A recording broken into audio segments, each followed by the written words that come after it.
Texas Governor Greg Abbott signs bill banning gender-affirming care for trans youth. Okay, what does that mean? That sounds like it's terrible, right? If you're a normal person, you would think, oh, this is gender-affirming care is something that trans youth need to live. So you read the article, and now you understand how people are going to interpret it. Let's read the actual bill. An act relating to the prohibition to certain children of procedures and treatments for gender transitioning, gender reassignment, or gender dysphoria. The healthcare plan may not provide coverage for services prohibited by this bill that are intended to transition a child's biological sex. So this law is banning the following procedures for children under the age of 18. It bans castration, surgically removing the genitals, vasectomies, hysterectomy, removing the uterus of a child, oophorectomy, I don't even know what that is, myoplasty, oreectomy, penectomy, phalloplasty, vaginoplasty, performing mastectomies, prescribing, administering, dispensing any of the following prescription drugs that induce transient or permanent infertility: puberty blockers, testosterone for females, or estrogen for males. So this law is banning giving chemically castrating drugs to children, banning surgeries for people under 18.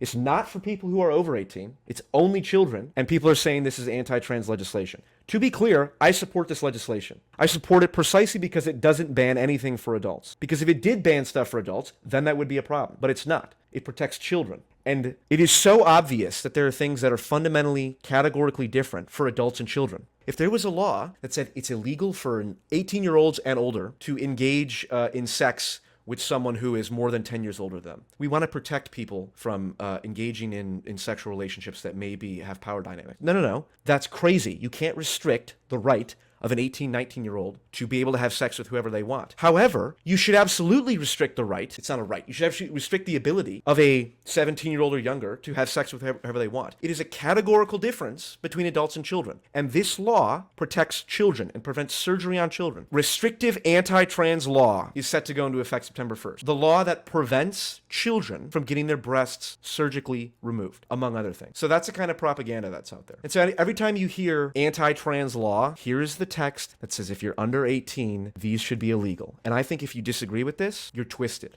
And this is where everything just breaks down. This is why I am hopeful that the extremists on the left will get bodied out and a reasonable return to the center will occur. Muslims in Montgomery County protesting the LGBT books in school. The other side appears all white, mostly women. Selling immigrants on hating liberals would be the easiest thing to do if conservatives had a real interest in winning. Yeah. Our children, protect our children, protect all children, protect all children, protect our children. Let's be God. So these are Muslims, these are minorities, religious minorities, ethnic minorities, right? The people who the progressives should be advocating for, or certainly not pushing back against. And then who's on the other side? Also, there's some white women here. I don't know if they're Muslim. Respect religion, no hate, religious freedom, family rights. Nothing brings Christians and Muslims together like an attack on family values. Here's the other side. Secular schools, secular schools, secular schools, secular schools, secular schools, secular schools. Why is there Frozen music in the background? You can tell they're like uncomfortable because they recognize the situation they're in. They're like, oh shit, there's a lot of Muslims over there and ethnic minorities who we're not supposed to be arguing with. They're supposed to be on our side because we're fighting against straight white males and the patriarchy. Because according to the intersectional framework, they're the oppressor of everyone. That's a losing issue. I mean, the average person sees this and it's just like you juxtapose these two next to each other. It's like there's something seriously wrong with the left stuff. And then also, here's an example. My friend sent me this. Okay, so NickMercs, who is like a streamer, video game streamer. Oh, here's a fight, by the way, between, again, I think Muslims and the LGBT protesters. They're not LGBT. They're trans rights activists, ideological extremists. And someone said, this happened 4 blocks away. Americans are in a sad place right now. And then NickMercs, who's a very popular streamer. So very popular with kids, children, who are not, most of them are not political. Most of Gen Z, people say they're all indoctrinated and stuff. Yes, a good chunk of people are, but the overwhelming majority of people in every generation are apolitical. So here's a relatively apolitical person saying they should leave little children alone. That's the real issue. In other words, don't put pornographic books in the school. And then the response to that is Call of Duty removes his skin or something like that, like removes his sponsorship for saying they should leave little children alone. And they claim it's anti-LGBTQ comments. So it's like, oh, interesting. Saying leave little children alone is anti-LGBTQ. Well, again, this is buying into the left-wing framework because being gay has nothing to do with children. So when you say, let's stop putting pornographic books and weird shit, normalizing weird shit with children, well, that has nothing to do with being gay. But because all this like gender identity bullshit and confusion is like, oh, well, minor attracted person is a type of identity, so we need to lump it under the 2S LGBTQI2 thing. Now they're associating that with being gay, which is like up. So he gets his skin removed, and then what happens? Friends are created in good times, but families are built through adversity. Appreciate all of you that have my back. Understand my position as a new father and recognize the love I have for all. Ain't no hate in this heart. This is called winning over hearts and minds in the center. This is going to convince more people who would otherwise not be convinced than Matt Walsh coming out and saying gay marriage should be illegal and we should ban trans surgery for adults and all this shit. This is how you get a critical mass of people to oppose the left-wing ideology. Not all this stupid bullshit about doing all kinds of weird shit with we're going to go back to a fundamentalist interpretation of the Bible and all that. Target lost billions of dollars because they tried to have this pride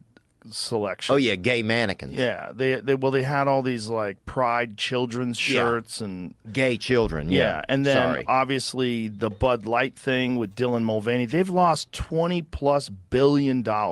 You imagine you're just gonna send a fucking can to some confused person that day 365 of womanhood, and you send that person a fucking can with their face on, and your company loses $20 billion. That is wild, man. So we're seeing that now where we never saw that before, where people are going, enough. Right. Enough. Stop shoving this down everybody's throat. When I go to Target, I don't want to see like tuck pants where you like they're designed to help you tuck your dick. Like, hey, that's not normal. So weird. And I don't want that right in front of everybody. Speaking of the Dylan Mulvaney thing, this is the other thing. People are like, oh, people are shitting on Dylan Mulvaney and all this and blah, blah, blah. Well, let me just play this and get everyone's reactions here.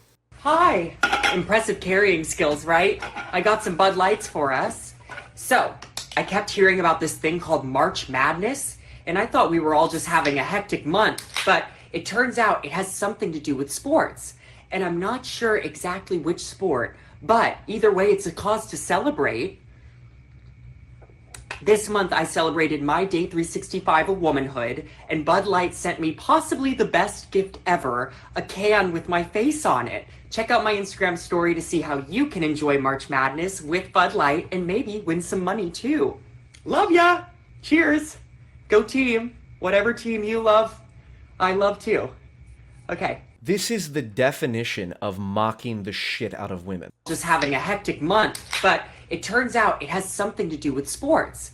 And March Madness is like, oh, doesn't everyone know that women are just so stupid and they don't know anything about sports? And so let me just play this character of a woman and say, oh, well, oh my God, is March Madness about sports? Oh my God, I'm a dumb woman. To be honest, women who are just like, oh, I love Dylan Mulvaney, like he's totally cool. It's like, okay, you can't even stand up for yourself. You can't even stand up to someone flagrantly engaging in the most ridiculous stereotypes. Talking about reinforcing gender binaries. Oh my God, like I'm a girl who likes sports. Well, maybe I'm a male. So this shit's insane.